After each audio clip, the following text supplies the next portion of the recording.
Hello there. Well, 2021 was quite an insane year. And now we're at the end. It's time for the best and worst. Okay, so let's get into it. At number 10, I'm going to put Shang-Chi and the Legend of the Ten Rings. Sure, that movie has too long a title, but it's pretty cool. The effects were awesome, the action was brilliant, and I think it was incredible. At number 9, I put The King's Man. Yep, I am a sucker for this franchise, as you will all know. And yes, things were inconsistent in that movie, but it was pretty decent. And that's all it had to be. Number 8, Fast and Furious 9. This movie is brilliant as a comedy, and brilliant with all the stunts and the action. Sure, the first half is a bit of a chore to get through, but it's worth it. And it pretty ties up well. Number 7, James Gunn's Suicide Squad.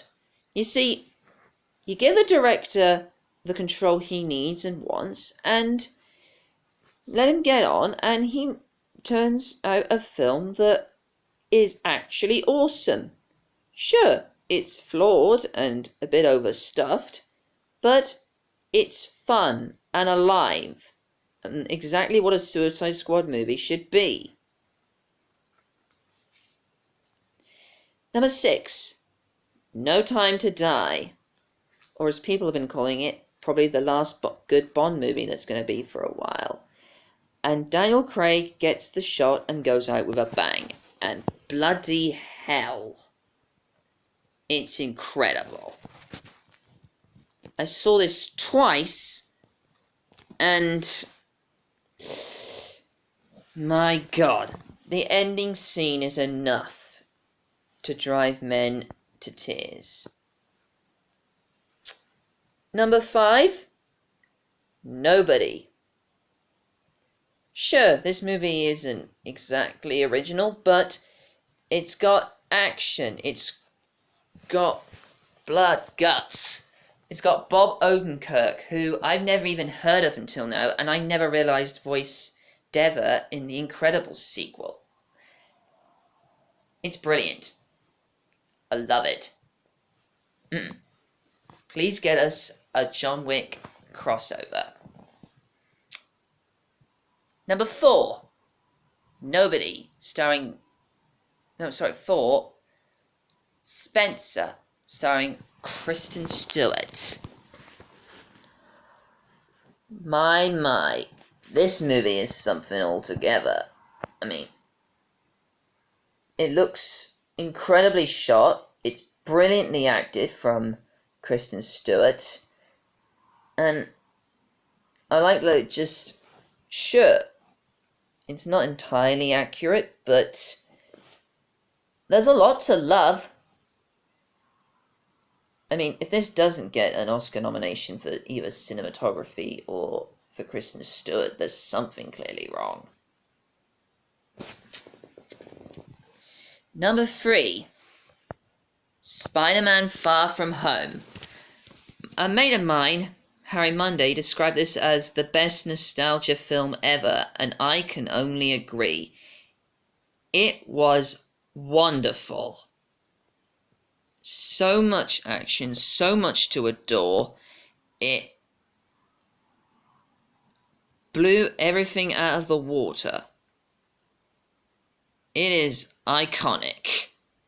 This is going to go down in history as one of the best comic book movies ever. Period.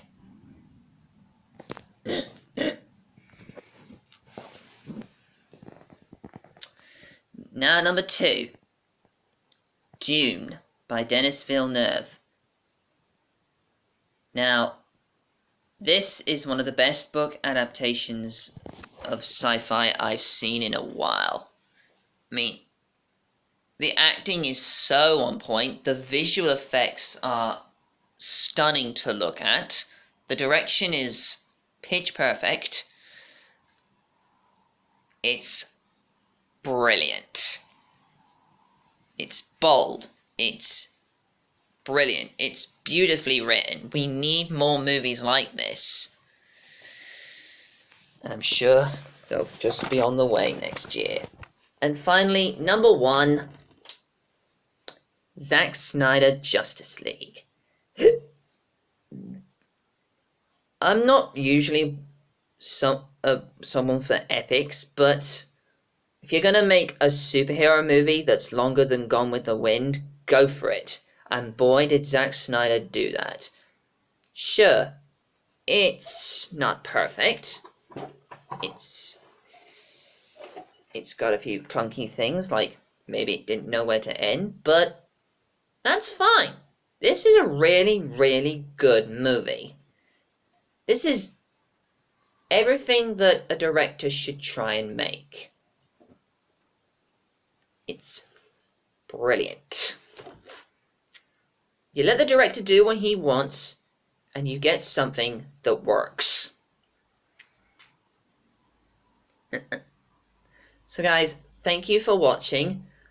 I'm sorry if I missed anything out. Honorable mention would go to Godzilla vs. Kong. And yeah, that's what you got. Does now mean that I have to do the worst of the year. I never have a problem with that, but let's not get too many hopes up. So guys, thank you for watching. Look out for more videos soon. Be sure to like, share and subscribe. Peace Nater out, cut the check, and a happy new year.